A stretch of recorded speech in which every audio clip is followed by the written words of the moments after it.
The hall smelled of sour beer and wet wood. Somewhere ahead, a board groaned under a shifting weight. Gabe Callahan slowed, the dim light from an oil lamp turning the floorboards amber. A sound came then, short, choked, not quite a sob. It pressed through the cracked door halfway down the corridor, too sharp to be the house settling. He stopped in the middle of the worn runner rug, listening. The lamp hissed as its wick caught a draft from under the door. Gabe's right hand settled, without hurry, on the worn walnut grip of the Colt at his hip. He told himself, same as he always did in places like this, walk past trouble. That was the rule. Rules kept you breathing. The corridor was narrow, the plaster along one wall blistered from years of damp. Shadows swayed as the lamp behind him flickered. Far off through the front room, someone laughed too loud, the sound dragging like a bar stool over uneven planks. Another noise from the cracked door, a faint scrape, then stillness. Gabe moved forward. His boots whispered over the rug, the creak of the floor timed with each step. He passed a closed door with peeling paint, the number 3 barely hanging from one nail. The air changed as he drew closer to the sound, warmer, stale with the scent of unwashed cloth. The door ahead showed a sliver of light through its split jamb. Its latch hung crooked, the brass plate bent from too many forced closings. He paused just outside, head angled toward the frame. Somewhere inside, cloth shifted, an unmistakable human weight moving low to the ground. Gabe's thumb found the edge of the latch. Bootsteps sounded behind him, heavier, unhurried. Metal rasped against wood. A chair scraped across a floor somewhere beyond the bend in the hallway. Then the muted jangle of a spur. Someone was coming, and they weren't careful about it. Gabe's jaw set. He slid his fingers from the latch, letting his palm rest flat against the door instead. He could walk away now. No one would think less of him for it. But the sound he'd heard, the kind that never got better if you left it alone, stayed in his ears. The boots behind him drew closer, their weight matched by a low voice, muffled but carrying an edge. Another voice answered, a shorter tone, humorless. Gabe shifted his stance, squaring to the door. The lamp's glow reached only as far as his boots, the rest of him shadowed. He breathed once, steady, and pushed. The hinges complained in a slow groan, the wood yielding under his shoulder. Warm air spilled out, carrying the smell of damp cloth and something sharper, metallic. A shape moved in the dim interior, a crouch, a quick turn toward him. He caught the outline before the details, enough to know it wasn't a man. His eyes adjusted, fixing on the far corner. In the half-light, something in the room waited for him to choose. He took one more step inside. She was crouched low in the far corner, knees drawn up, bare feet flat to the boards. A length of linen clung to her shoulders and hips, frayed at the seams, the fabric damp and dark in places. What caught him wasn't the cloth, it was her eyes. They fixed on him without flinch or plea, black as wet stone and twice as steady. Defiance lived there, not despair. They say if a man has seen me so, I belong to him, she said, her voice low, every word deliberate. If not, they kill us both. Gabe's brow tightened. He understood enough to know this was no custom of her people. It was the leverage of men who thought themselves owners. A floorboard popped beyond the doorway. The air pressed close. Gabe shrugged out of his trail coat and held it toward her. She hesitated only long enough to measure his intent, then pulled it around her shoulders. The coat hung heavy on her frame, swallowing her from neck to shins. "They're coming," she said. He crossed to the nailed-shut window above the cot, the boards brittle with paint. His folding knife bit under the sash, and the frame gave with a dry snap. Cold air slipped in, lifting the edges of the coat around her. The latch behind him rattled. A shadow filled the crack. "What's this?" a voice called, rough with whiskey. "You think she's yours now?" Another man laughed, short and ugly. Gabe turned, slow enough to look calm, fast enough to block the doorway with his stance. One of them stepped into view, a wide-shouldered shape in the dim. Gabe's right hand dropped to the Colt, the motion small but unmistakable. The man stopped where the hall light met the darkness. "You don't want this," Gabe said. For a beat, no one moved. Then the man backed a half-step, muttering something over his shoulder. Gabe turned back. "Up you go," he told her. He lifted her by the waist, careful with his grip, and set her feet on the damp earth outside. She didn't wait for him to follow. She was already moving down the narrow strip between the boarding house and the saloon's rear wall. Gabe climbed through after her, landing in the soft mud. The smell of wet dust filled his lungs. Somewhere down the street, a door slammed and boots hit the ground hard. "This way," he said, keeping his voice low. They passed stacked barrels and a water trough half full from the night's rain. The alley spat them out into the open yard behind the freight sheds. Gabe's wagon waited near the fence, canvas top sagging under the wet. He pulled back the flap, helped her inside, then climbed to the bench. The team shifted under the lines, ears twitching in the cold. He snapped the reins once, and the wheels sucked free of the mud with a groan. The wagon rolled out past the sheds, turning north onto the road. Rainwater pooled in the ruts, catching thin strips of sky. Behind them, shouts tangled with the hammer of boots, but no one closed the distance. Gabe didn't look back. The coat he'd given her would hold some warmth. The road ahead would hold everything else. Trouble, maybe worse. He set his jaw against the wind curling in from the west.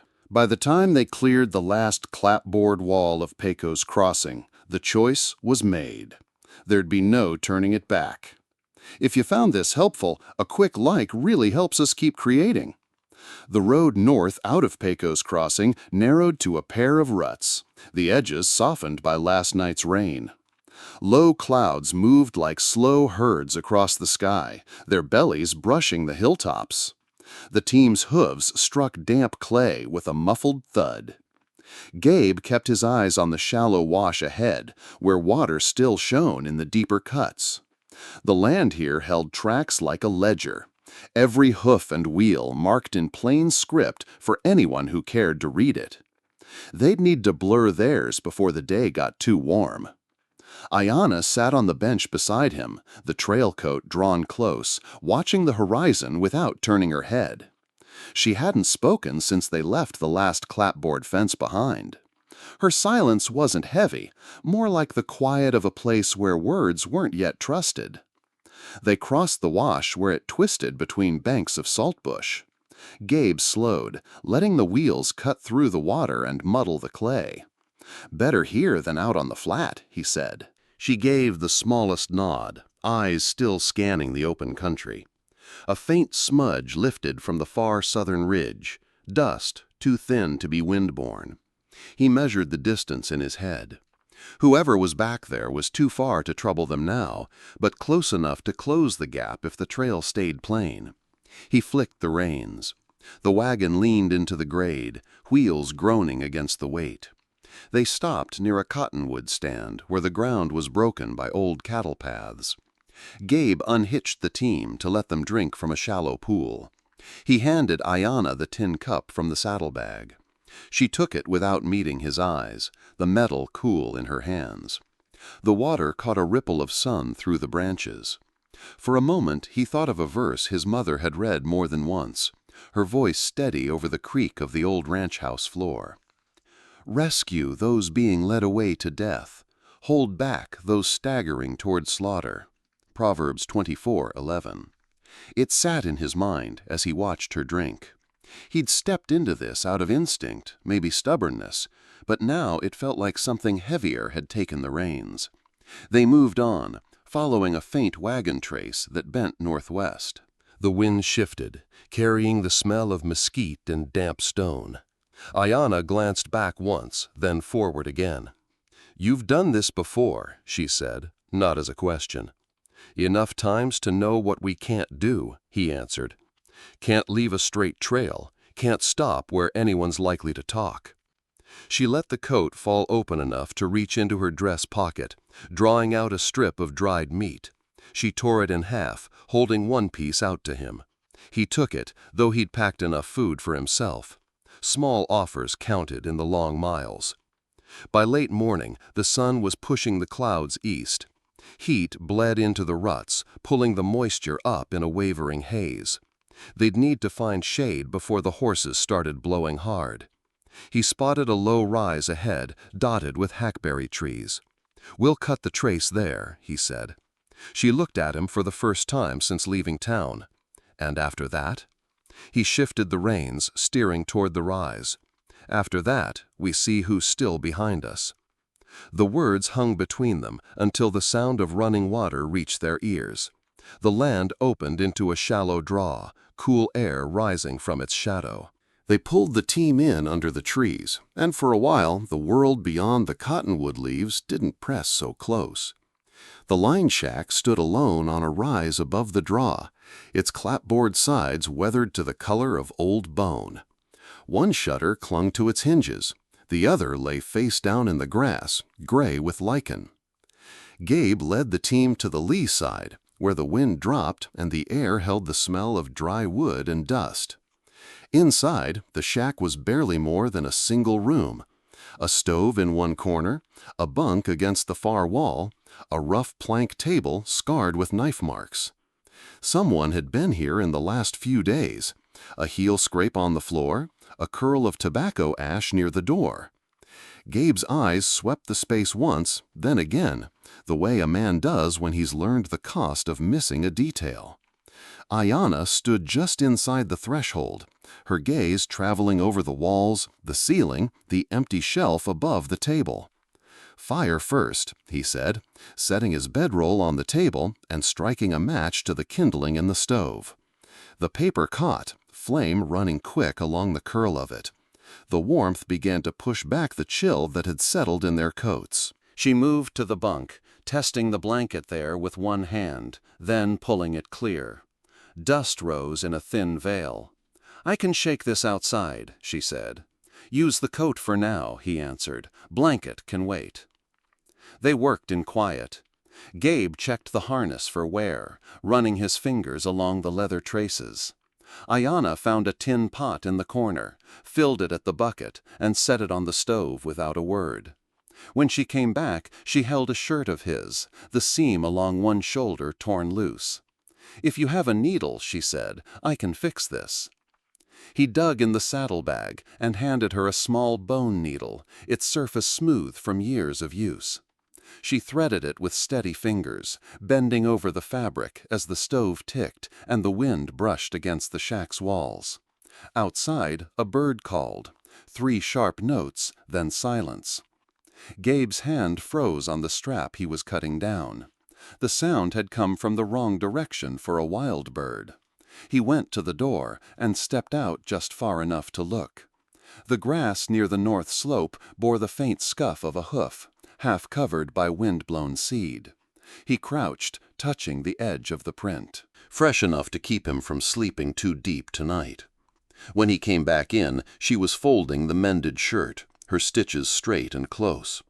She set it on the table without comment. "Thank you," he said. She nodded, then ladled hot water into 2 tin cups. The steam carried the faint smell of sage. She pushed one toward him and kept the other. For a few minutes they sat across from each other at the table, drinking in quiet. There was no pressure in it, only a truce of sorts, a space where the next move belonged to neither of them alone. When the stove had burned down to embers, Gabe banked the coals. "We leave before first light," he said. "Ground tells too much at dawn." Her eyes lifted to his. "Because they're close?" "Close enough," he said.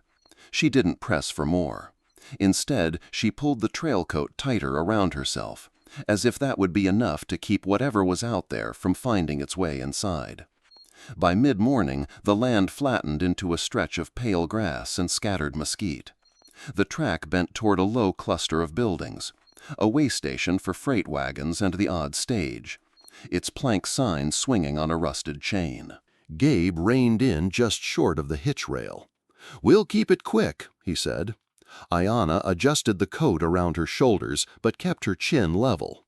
The way station porch was wide, the boards worn to silver where boots had passed 1,000 times. A freight team stood hitched nearby, their driver leaning against the rail, chewing on a stalk of dry weed. His eyes tracked them as they stepped up onto the porch. Inside, the air was cool and smelled faintly of lamp oil. A clerk sat behind the counter, his ledger open, pen poised but unmoving. His gaze slid from Gabe to Ayanna, lingering just enough to be noticed. "Coffee?" he asked, though his hands didn't move toward the pot. "Supplies," Gabe said. He laid a short list on the counter: flour, beans, cartridges, a new trace for the harness. The clerk's pen scratched over the page, slow and deliberate. "Busy morning," he said, eyes flicking toward the door, then the window. Gabe glanced over his shoulder.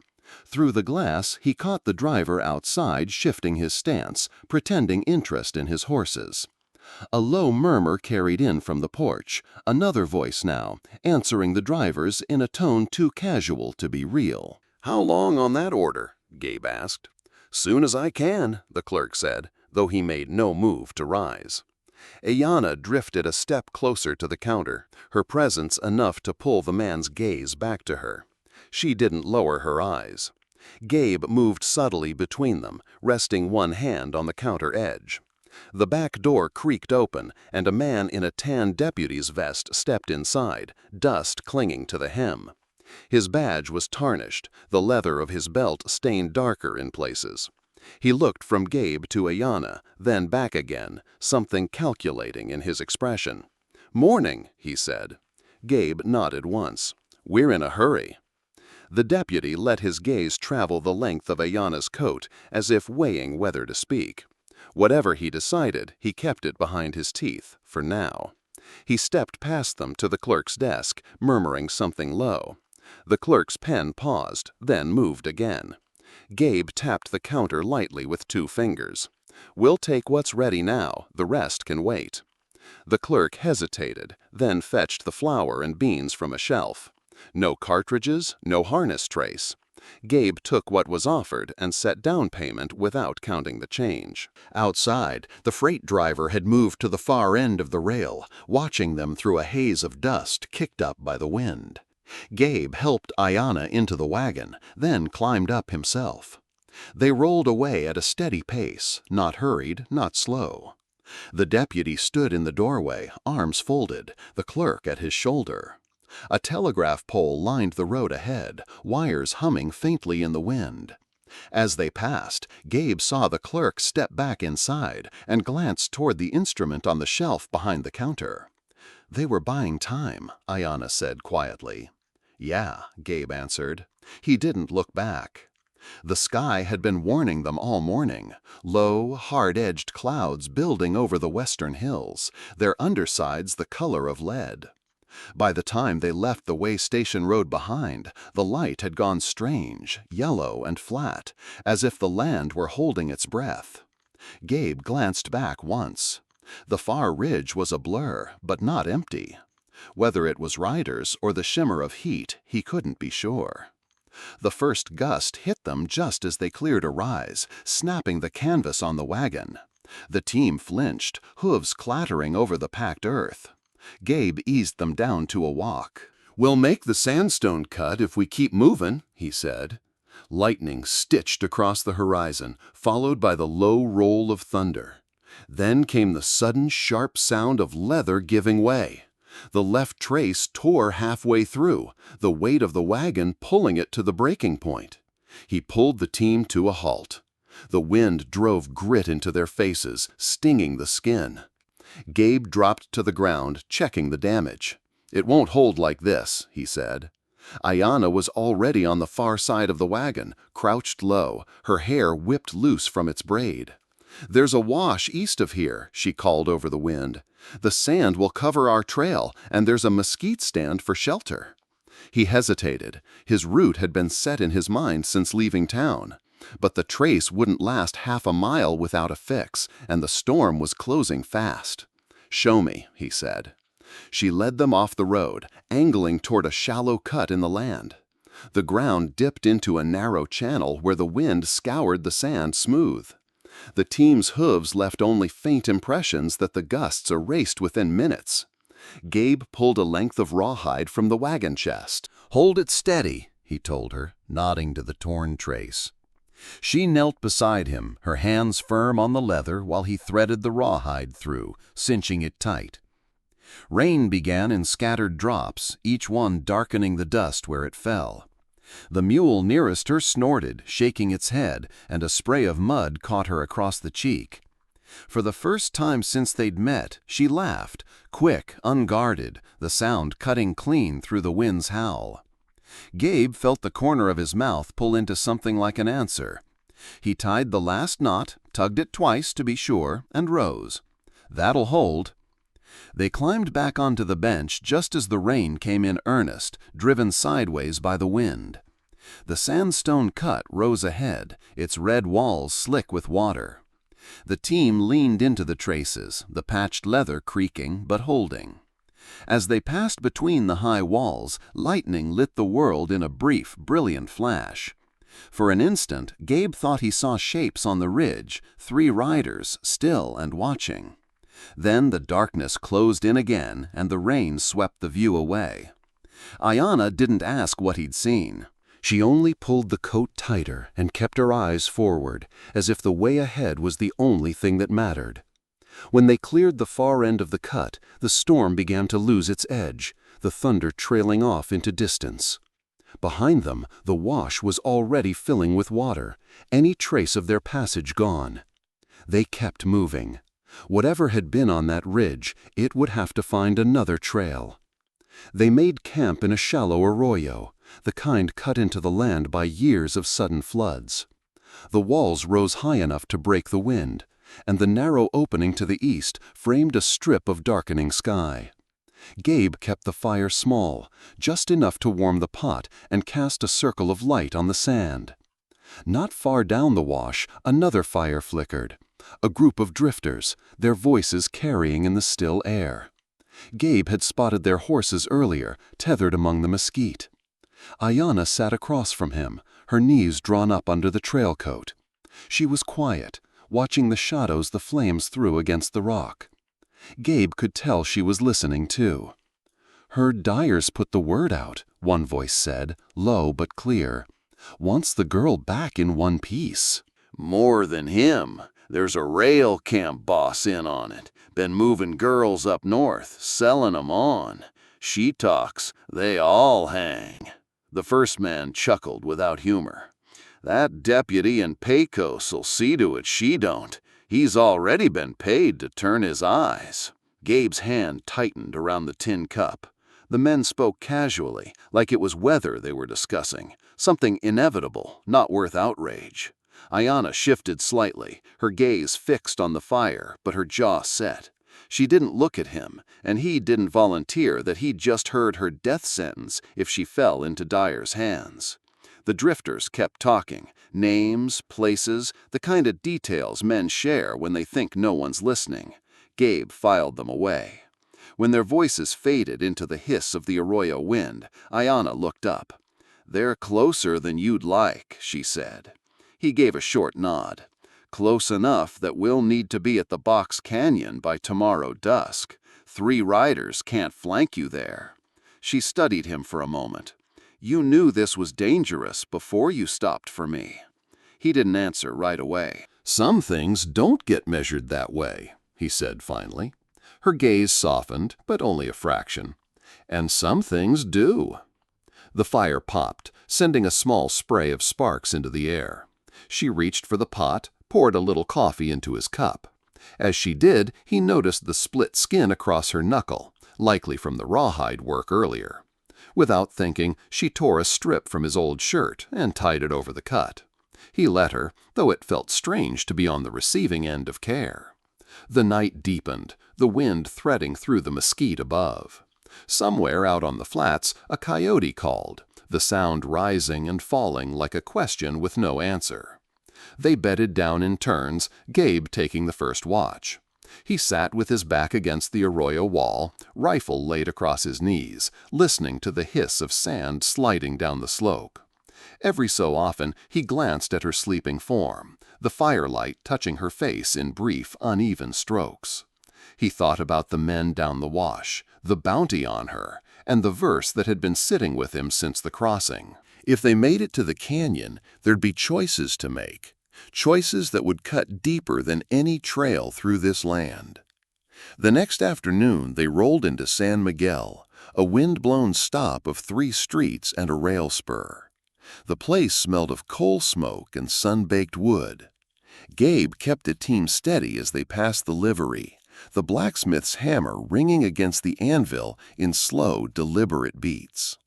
They needed supplies and word of the trail north, but stopping here carried risk. San Miguel was too close to Pecos for comfort, and Dyer's Reach could find them in a place this small. He pulled up outside Mrs. Carver's general store, a wide-fronted building with a porch shaded by an awning. Ayanna stepped down first, adjusting the coat so it hung past her boots.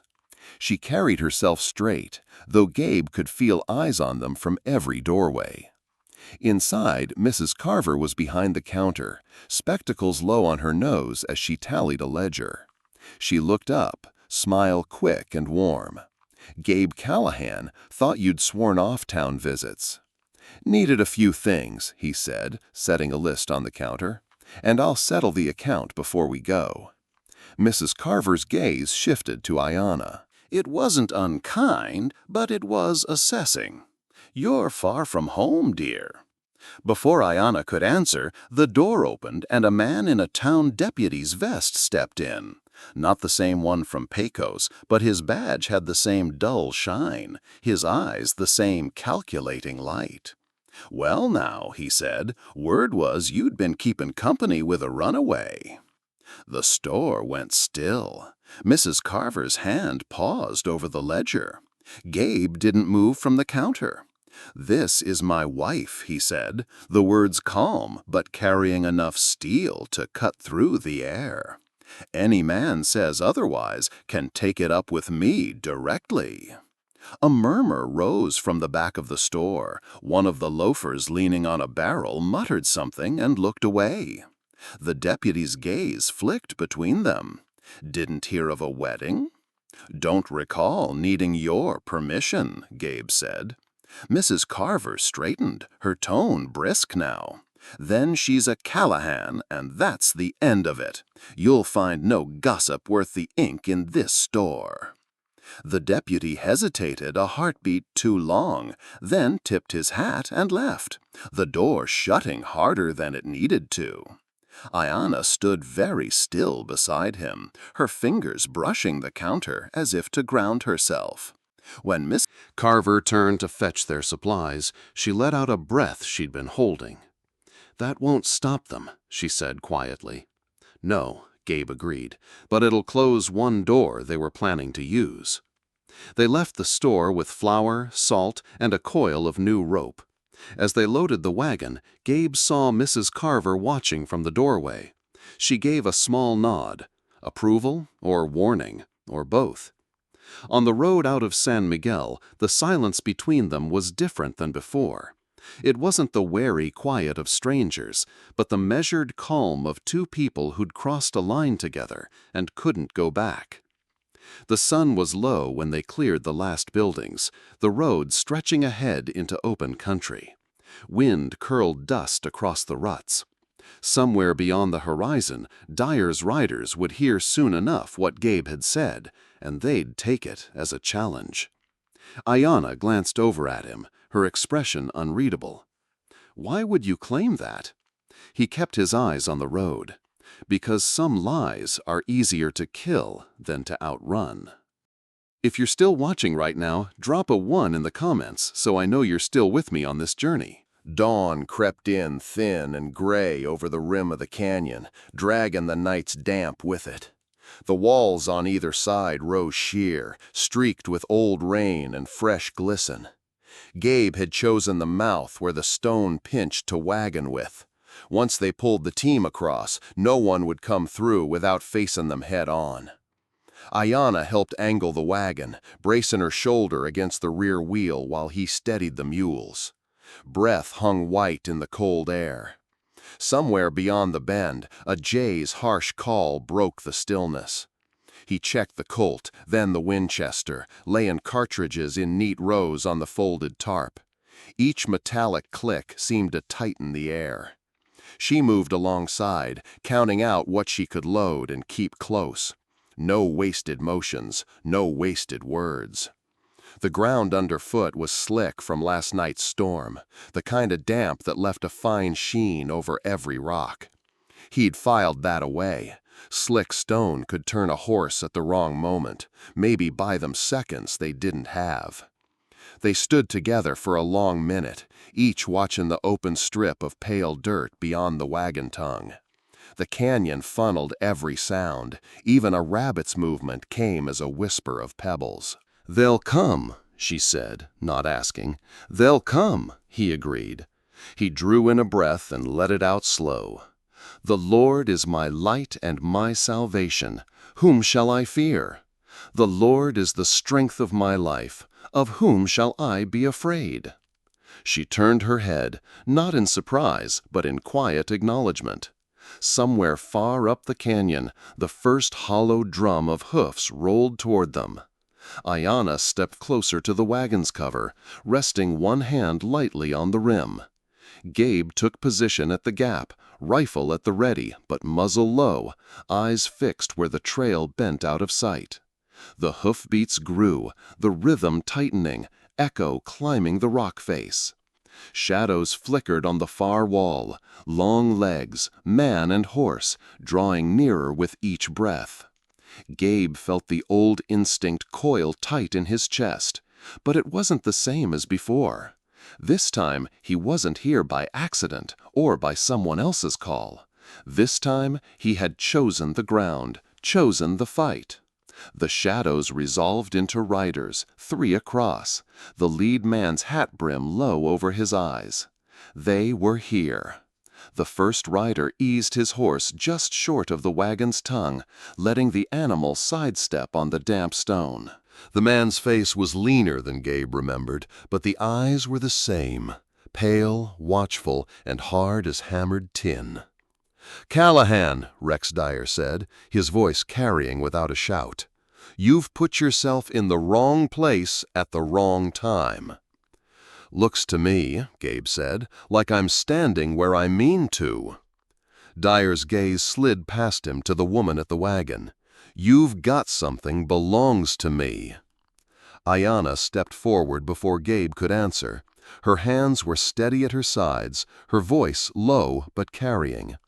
"Belonging to you meant chains you don't see, papers you forge, lies you tell to make people nod and look away. That's what you call belonging?" The words hung in the cold air. One of the men behind Dyer shifted in the saddle, glancing between them. Dyer kept his smile, but it was tight now. "You talk careful, girl. Some things can't be unsaid." She didn't flinch. "I know, and some things can't be taken back. You'd have to kill me to keep me quiet, and I think you know how that would play in town." Gabe saw it, the smallest catch in Dyer's breathing. The man was weighing more than the distance to his target. "You've been telling folks she's under your care," Dyer said, turning his focus back to Gabe. "But care runs out when bullets fly. Best you step aside, save yourself the trouble." The canyon seemed to pull in around them, the walls leaning close. Gabe rested the rifle stock more firmly into his shoulder, the muzzle still low but a hair higher than before. "Not steppin' aside," Gabe said. "Not today." Ayanna shifted closer to the wagon's cover again, her eyes locked on Dyer's. No fear there now, only a steady fire that matched the bite in her words. Far above, a breeze slid across the canyon lip, stirring the scent of wet stone and mule sweat.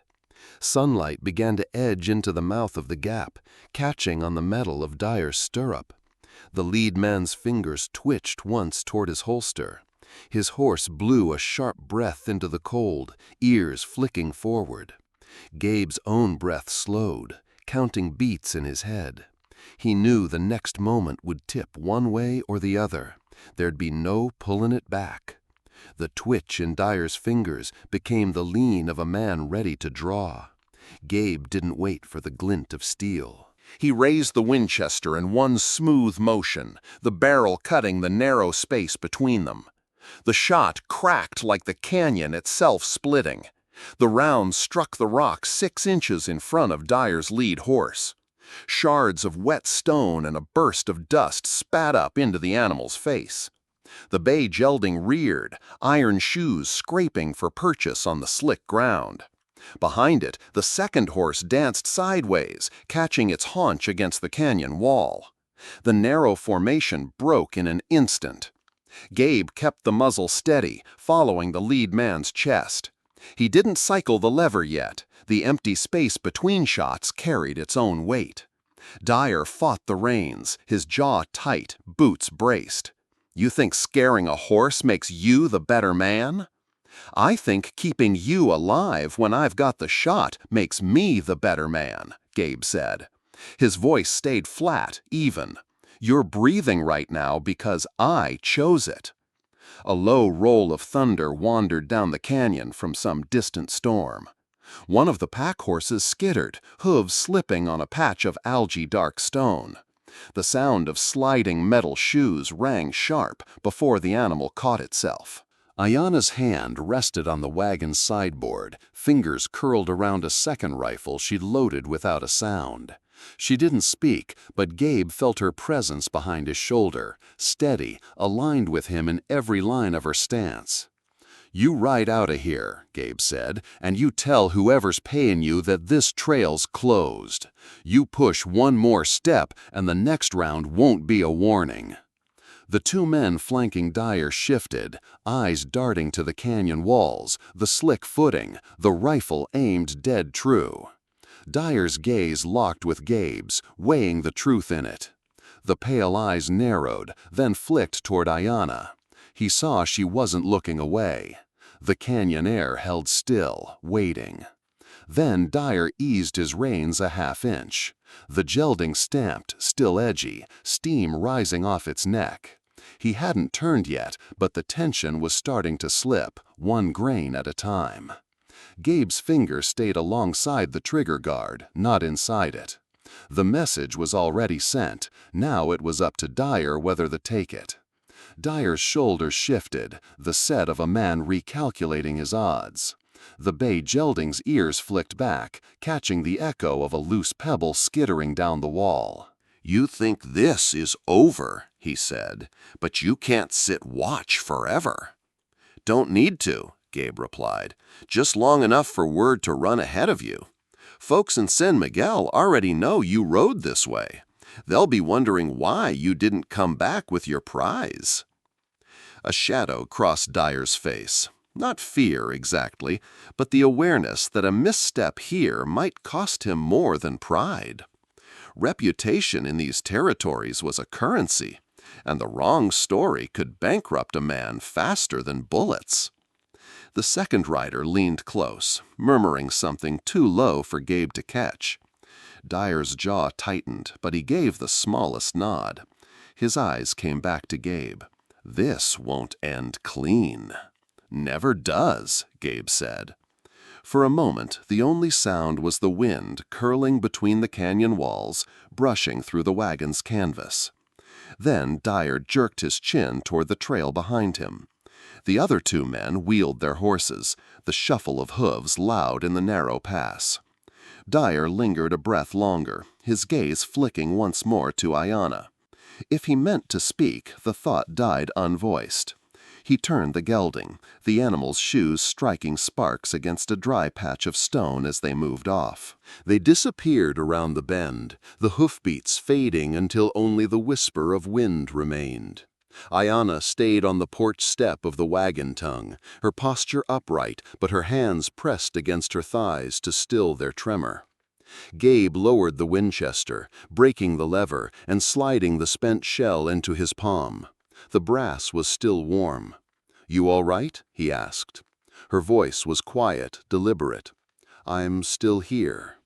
From somewhere deep in memory, the words of Psalm 91:2 rose to his lips, unforced. "He is my refuge and my fortress, my God, in him I will trust." The weight in her eyes eased just a fraction. He holstered the rifle and began gathering the cartridges. The day was far from done. There were fences to set back in place, the mules to calm, and miles yet to cover.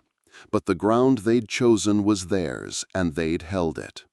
The sun slipped higher, cutting gold into the wet stone. The canyon was still long after the riders had gone, as if the stone itself was holding its breath. Gabe walked the length of the gap twice, scanning for sign. Fresh hoofprints already filling with wind-blown grit. A small scatter of stone where Dyer's horse had slipped. No movement beyond the bend. Ayanna had taken the mules to a shallow nook in the wall where bunchgrass grew in shadow. They cropped at the damp earth, ears flicking but otherwise calm. She moved among them with slow, steady hands, smoothing their necks, speaking softly in a tongue Gabe didn't know. When he joined her, she glanced up. "They'll circle back?" "Maybe," he said. "Not today." They stayed in the canyon 2 nights, taking turns at watch. The fire was kept low, its glow hidden by the wagon's flank. Coyotes called in the dark, and once, far off, a cougar screamed, a sound that set the mules stamping but brought no trouble closer. On the 3rd morning, they rolled out, the wagon's wheels grinding over damp stone until the canyon walls fell away to open range. The sky had that washed-clean look storms leave behind, the air carrying the scent of mesquite bloom. Work filled the days. Gabe reset a stretch of downed fence they'd found just past the flats, the hammer's rhythm steady against cedar posts. Ayanna tended the small clutch of flowers she'd planted back at the porch weeks ago, coaxing green from the rocky soil. She carried water from the spring, crouched to clear weeds, her hands careful and precise. They didn't speak much about Dyer, but the silence wasn't the brittle kind. It was the kind where words weren't needed to confirm what both knew, that the danger was not gone, only held at bay. From the porch in the evening, Gabe would scan the horizon before the sun fell, eyes tracing every fold of land for dust trails. Ayanna would sit nearby, mending a shirt or shelling beans, her head lifting now and then to follow his gaze. That watchfulness bound them closer than talk could.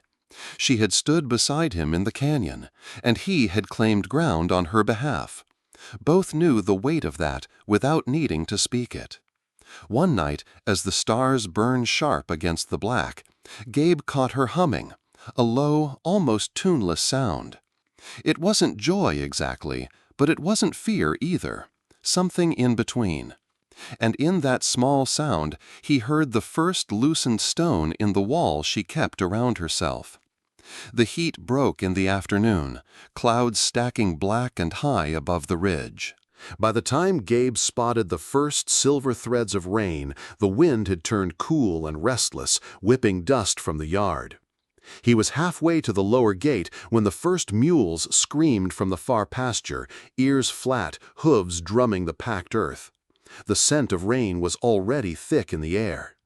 "Ayanna!" he called, and she was there before he could say more, skirts pulled to her knees as she ran. Together they swung the gate wide, urging the animals into the sheltering pen near the barn. Rain came in hard, sudden sheets, hammering the tin roof and turning the yard's dirt to dark mud in minutes. They worked without speaking, ropes looping and knots pulling tight under wet hands. A flash split the sky, the crack of thunder rolling over them so close it felt inside the chest. One of the younger mules bolted in panic. Ayanna was on it before Gabe could move, her hands firm on the lead, her voice calm even against the roar of the storm. When the last latch was secured, they stumbled back toward the house, both soaked through, water running from their hair and sleeves. The porch roof gave them cover, but the wind still pushed rain in cool mist against their faces. Gabe leaned against a post, catching his breath, watching the yard churn under the downpour. Ayanna stood beside him, head tipped back to let the rain hit her skin. And then she laughed, not the short, polite sound she'd given in town, not the faint hum she kept to herself at night. This was unguarded, a sudden bright spill of sound that carried even through the drumming rain. Gabe turned, the sight of it hitting harder than he'd have thought. She met his gaze, still laughing, strands of wet hair plastered to her cheeks. "I'd forgotten," she said, breathless between the remnants of the laugh, "what it felt like to be light." He didn't answer, didn't need to. The storm filled the silence for them, washing the yard clean, the flowers bending under the weight of water, the mules quiet now in their shelter. For a moment, the world was reduced to the two of them under that roof, the smell of rain, the sound of her voice, free from the weight it had carried. And he knew that whatever came next, whether Dyer circled back or the trail stayed clear, this moment was theirs, unshakable. If you like this video, please comment number 9. If you don't like it, please comment number 0. The heat of summer faded the way dust settles after a cattle drive, slow, almost unnoticed until one morning you wake to see frost tracing the porch rail. By late October, the ridge behind the Callahan place was banded in gold where the cottonwood stood. Their leaves trembled in the light wind before dropping to the earth, making a soft rustle in the stillness. Ayanna's flowers had weathered the last hard rains. What had been green shoots pushing up through rocky soil were now sturdy blooms, yellow and white faces turning toward the pale winter sun. Every morning she walked the porch, brushing away dead leaves, tucking straw around the roots to guard them from the cold. Elias, Gabe, to those who knew him well, noticed the difference in her gait. She moved with ease now, not the watchful, measured steps she'd had when she first arrived. Laughter came easier, sometimes slipping out in surprise. The lines of guardedness at the corners of her eyes had softened. This was no longer a place she was passing through. She had put down roots here. It was on a cold, bright morning, the kind where breath hung in the air and the sky was scrubbed clean, that he spoke. They stood near the corral, watching the last of the mules amble in from pasture. "Ayanna," he said. She turned, drawing her shawl closer around her shoulders. "Yes?" He took off his hat, holding it in both hands. "You've made this place better. I'd be honored if you'd stay. As my wife." For a long breath, the only sound was the steady creak of the windmill turning. Then her lips curved into a smile, small but sure. "Yes," she said simply. They were married a week later in San Miguel. The church was a small clapboard building that smelled faintly of wood polish and hymnals gone soft with use. Sunlight streamed through plain glass, catching the dust motes in the air. Mrs. Carver stood as Ayanna's witness, her gloved hands clasped tight. The pastor read from 1 Corinthians 13:4. "Love is patient, love is kind.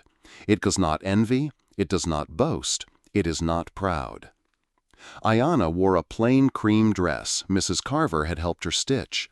She carried a clutch of flowers cut from her own porch bed, blooms that had defied the season. Gabe stood in a clean white shirt and his best vest, the brim of his hat resting against his leg. His vows were few, but the way he looked at her held the weight of every mile, every choice that had led to this moment. When the pastor joined their hands, Ayanna felt the steadiness of his grip, the quiet promise in it. No grand gestures, no crowds, just the solid certainty of a man who meant what he said. Outside, a cold wind swept along the main street, rattling the saloon's shutter and sending a scrap of paper tumbling down the boardwalk. They stepped into it together, side by side. The church door closed behind them with the soft finality of a chapter laid to rest. The road home from San Miguel was quiet, the wagon wheels humming over packed dirt. The low winter sun hung in the southern sky, casting long shadows across the mesquite and scrub. Gabe kept the team steady, the reins loose in his hands, while Ayanna sat beside him with her flowers cradled in her lap, the same blooms she'd carried down the church aisle. By the time they reached the Callahan place, the air had cooled enough to turn their breath to steam. Gabe lifted her down from the wagon, his hands warm despite the chill. She stepped inside, moving toward the rough-hewn table where a chipped white mug sat waiting. Without a word, she set her bouquet in it, the stems leaning just enough to catch the lamplight. Supper was plain: bread, beans, coffee brewed dark. They ate in the easy quiet of people who no longer needed to fill the air with words. Outside, night settled in, bringing the sharp scent of frost. Later, they carried 2 chairs onto the porch. Above them, the sky spilled with stars, so many it felt like the whole of creation was leaning in to listen. The Milky Way arced pale and clear, its light falling in thin silver over the pasture and the slow-moving creek. Ayanna pulled her shawl closer, leaning back. "You know," she said softly, "home is where someone tells you you can stay." Gabe turned toward her, the brim of his hat shadowing his eyes. He didn't answer right away. He was thinking of the miles he'd ridden alone, of nights spent under a cold sky with no one waiting at the end of the trail. Of the rule he'd carried, walk past trouble, and how it had quietly broken the day he heard her cry through a cracked door. In the stillness, a verse rose in his mind, one he hadn't thought on in years. "Trust in the Lord with all your heart, and lean not on your own understanding," Proverbs 3:5. He didn't speak it aloud, but the words settled in him like a stone finding its rightful place. The creek went on speaking to the stones. Somewhere down in the pasture, a calf called once and was answered. Gabe reached over, his hand finding hers where it rested on the arm of the chair. Her fingers curled into his without hesitation. Neither of them moved for a long time. The stars wheeled on overhead, the frost sharpened in the air, and the warmth between them held. In that silence, gratitude spoke clearer than any vow. For those of us listening now, maybe from a porch of our own, or a quiet room far from the desert wind, there's something in Gabe and Ayanna's story that reaches across time. It's the reminder that even in the loneliest stretches of life, someone can come along who changes your road forever. The true Wild West stories aren't just about gunfights or dust storms. They're about hearts that find shelter in each other, about the quiet courage it takes to stay when leaving would be easier. If this tale stirred a memory or a hope in you, share it, keep it alive, and let these stories keep riding with us into the next horizon.